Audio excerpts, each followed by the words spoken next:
দৃষ্টি হারাতেই হুঁশ ফিরল মোনালিসার। ফাঁস করলো সেনাপতির চক্রান্ত।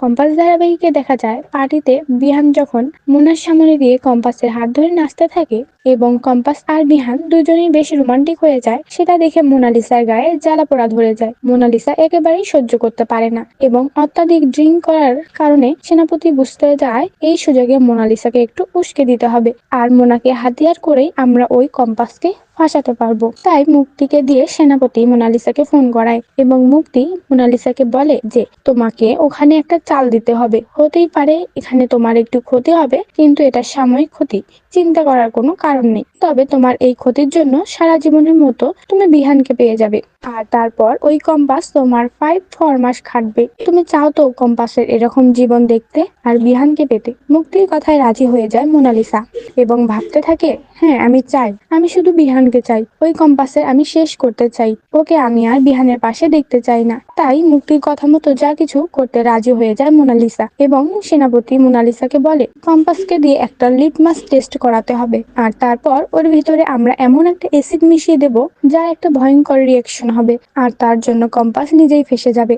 সাময়িকভাবে তোমার একটু ক্ষতি হবে, তবে এটা ম্যানেজ করে নিতে হবে। সেনাপতির কথায় রাজি হয়ে যায় মোনালিসা, আর এরপরে ওই পার্টিতেই সেনাপতি কম্পাসের কাছে অনুরোধ করে। কম্পাস যেহেতু সায়েন্স নিয়ে গবেষণা করে সব সময়, আর কম্পাস তো সায়েন্টিস্টও হতে চায়, তাই কম্পাসকে তাদের এখন একটা ম্যাজিক দেখাবে। লিটমাস টেস্টের মাধ্যমে কাপলদের কার কেমন কেমিস্ট্রি সেটা দেখাবে। সেনাপতির কথায় কিছুই বুঝতে পারে না কম্পাস, অর্থাৎ সেনাপতি এমন একটা আবদার করেছে কেন সেটা বুঝতে পারে না। তবে সেনাপতি বলে আসলেই সবাই এনজয় করুক জিনিসটা, পার্টিটা এজন্যই সে চাইছে। অন্যদিকে রশ্মিকা, মেঘমালা সবাই কম্পাসকে বলে যে হ্যাঁ লিটমাস টেস্ট একটা গেম হয়ে যাক। কম্পাস রাজি হয়, আর তারপর কম্পাস একে একে কাপলদের নাম দিয়ে ওই লিটমাস টেস্ট করতে থাকে।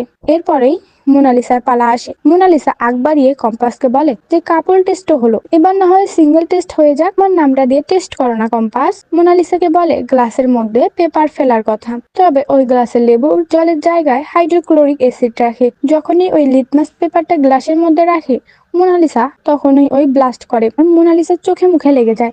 যন্ত্রণায় মোনালিসা ছটফট করতে থাকে, আর এর জন্য বিহান সহ সবাই মিলে কম্পাসকে দায়ী করে। মোনালিসাকে হসপিটালে নেওয়া হয় এবং মোনালিসার অপারেশন শুরু করা হয়। ডক্টর জানায় মোনালিসার চোখে অনেকটা অ্যাসিড ঢুকে গেছে, কি হবে সেটা বলা যাচ্ছে না। অন্যদিকে অপারেশনের পর মোনালিসাকে বেড়ে দেওয়া হয়। মোনালিসার জ্ঞান আসে, কিন্তু মোনালিসার চোখে ব্যান্ডেজ থাকে, কিছুই দেখতে পায় না।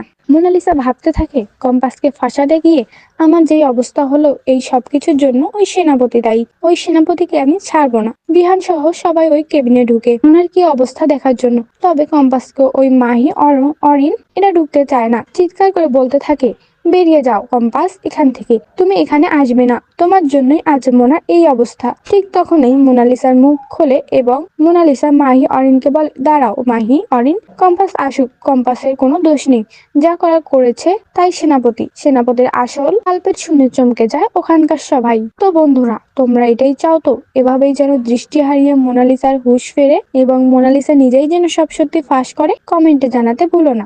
ধন্যবাদ।